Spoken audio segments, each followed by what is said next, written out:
And stocks fell for the second straight day today, even with some good earnings reports. This morning we saw P&G and Johnson & Johnson and Travelers with some real good earnings, but then you got the likes of a Boeing, Nike, both down 4%. So, the market did end up well off of its lows of the day, as the Dow had been down 350 points at one day, but S&P and NASDAQ still ended down 1%, and the Russell was the real big loser, down 2%.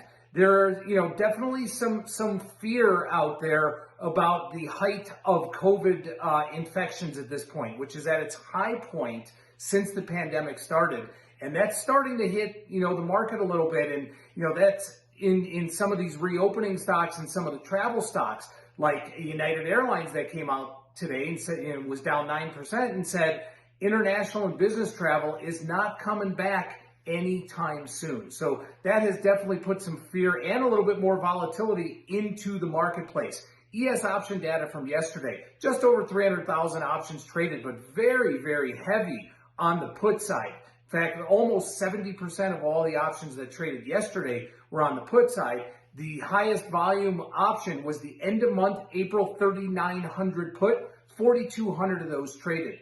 ES options pricing in a move in the S&P to the end of the week of about $45 or so. And talking about volatility, we saw the vol Q, the vol in the NASDAQ space here at the CME, trade as low as 18 last Friday, closed today about 22. Bitcoin, we know what happened with Bitcoin over the weekend with that massive drop. Little bit of a rally back today, small rally back. There's a lot of theories of what happened over the weekend out there. But one thing that did happen that I've seen is that over 200,000 Bitcoin actually were scooped up or bought by the so-called whales out there, meaning that that's Bitcoin that is not going to go back into circulation.